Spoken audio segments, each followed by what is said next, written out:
நீ நான் காதல் சீரியல்ல நம்ம ராகவுக்கு திடீர்னு தன்னோட காதலி மதுவோட ஞாபகம் வந்துடுது. ஸோ அது வந்து பார்த்திங்கன்னா ஒரு கனவு தாங்க. நைட்டு நம்ம ராகவ் தூங்கிக்கிட்டு இருக்கும் பொழுது இந்த கனவு கண்டுக்கிட்டு இருக்கிறாராட்டுக்கு. ஸோ அப்போ வந்து பார்த்திங்கன்னா மதுக்கிட்ட வந்து நம்ம ராகவ் ரொமான்ஸாக பேசிக்கிட்டு இருக்கிறாப்புல. ஸோ பேசிட்டு மது வந்து பார்த்திங்கன்னா நான் ஊருக்கு போயிட்டு வரேன் 2 நாள் தானே அப்படின்னு வந்து பார்த்திங்கன்னா சொல்லிட்டு கிளம்புறாங்க. அது வரைக்கும் மதுவோட முகத்தை காமிக்கவே இல்லை. திடீர்னு வந்து பார்த்திங்கன்னா இடி இடிக்கிற மாதிரி மின்னல் இடிக்கிற மாதிரி காமிக்கிறாங்க. அப்போ அந்த மது வந்து திரும்பி பார்க்குறாங்க. அந்த மதுவோட முகம் பார்க்குறதுக்கு நம்ம அபி மாதிரியே இருக்குது ராகவுக்கு.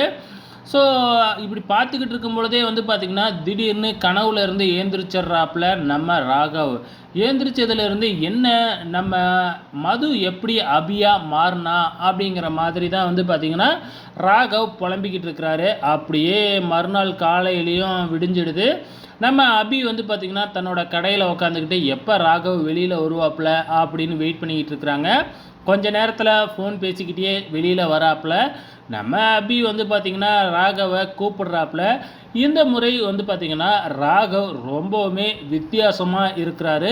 அபிக்கிட்ட பேசும்பொழுதே தயங்கி தான் பேசுகிறாரு ஒரு விதமாக. அது மட்டும் இல்லை, எதுக்காக கூப்பிட்ட அப்படின்னு கேட்கும் பொழுது நானே எப்படி அதை சொல்லுவேன் அப்படிங்கிற மாதிரி சொல்கிறாங்க. இல்லை, வீட்டில் எனக்கு கல்யாணம் பண்ணுறதுக்கு முடிவு எடுத்திருக்காங்க அப்படின்னு சொன்ன உடனே நம்ம ராகவுக்கு ரொம்பவுமே அதிர்ச்சியாக இருக்குது. இருந்தாலும் அபியை பொண்ணு கேட்டு வந்தாப்புல இல்லையா விக்னேஷ் அப்படிங்கிறவர், அதுக்குள்ளே பாட்டி பேசி கல்யாணத்துக்கே கொண்டு போயிட்டாங்களா அப்படிங்கிற மாதிரி சொல்கிறாங்க. நீங்கள் யாரை சொல்கிறீங்க அப்படின்னு நம்ம அபி கேட்குறாங்க. இல்லை, விக்னேஷ்னு ஒருத்தர் உனக்கு தெரிஞ்ச ஒரு பொண்ணு கேட்டு வந்தார், பாட்டி கூட விசாரிச்சுட்டு சொல்கிறேன் அப்படின்னு சொன்னாங்க. அதுக்குள்ளறையா பேசி முடிச்சிட்டாரு அப்படின்னு சொல்லி கேட்கும் பொழுது இல்லை இது விக்னேஷ்லாம் இல்லை, அவர் யாருன்னே எனக்கு தெரியாது.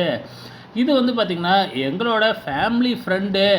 வீட்டில் வந்து பார்த்திங்கன்னா எங்கள் அப்பாவுக்கு ஆப்ரேஷன் பண்ணணும், அதனால் கல்யாணம் பண்ணிக்கிட்டால் தான் ஆப்ரேஷன் பண்ணுவேன்னு சொன்னார். நானும் வேறு வழி இல்லாமல் சம்மதிச்சிட்டேன் அப்படின்னு சொன்ன உடனே நம்ம ராகவுக்கு ரொம்பவுமே அதிர்ச்சியாக இருக்குது. ஐயோ, இப்போ தானே நம்ம விரும்ப ஆரம்பித்தோம், அதுக்குள்ளே கல்யாணமா அப்படிங்கிற மாதிரி தான் நம்ம ராகவ் யோசிக்க ஆரம்பிக்கிறாங்க. ஸோ பாட்டிக்கிட்ட இந்த விஷயத்த சொல்லணும், அப்பா அம்மா வந்து பார்த்திங்கன்னா இந்த விஷயத்த சொல்கிறதுக்காக வீட்டுக்கு வரணும், ஆனால் உங்கள் சித்தி ஏதாச்சும் பிரச்சனை பண்ணுவாங்களோன்னு பயமாக இருக்குது அப்படின்னு அபி சொல்கிறாங்க. சரி, நான் பாட்டியை வர சொல்கிறேன், பாட்டிக்கிட்டே பேசிக்கிங்க அப்படின்னு சொல்கிறாங்க. பாட்டியும் ஓகேன்னு சொல்லிடுறாங்க. உடனே நம்ம அபியோட ஃபேமிலி எல்லாமே வந்து பார்த்திங்கன்னா பாட்டிக்கிட்ட சொல்கிறதுக்காக கிளம்பிட்டாங்க. இந்த விஷயம் நம்ம முரளிக்கு தெரிஞ்சு சுந்தரிக்கிட்ட சொல்லிடுறாங்க. ஸோ சுந்தரி நான் அடுத்த வாரம் எபிசோடில் வந்து பிரச்சனை பண்ண போகிறாங்க. வெயிட் பண்ணி பாருங்கள்.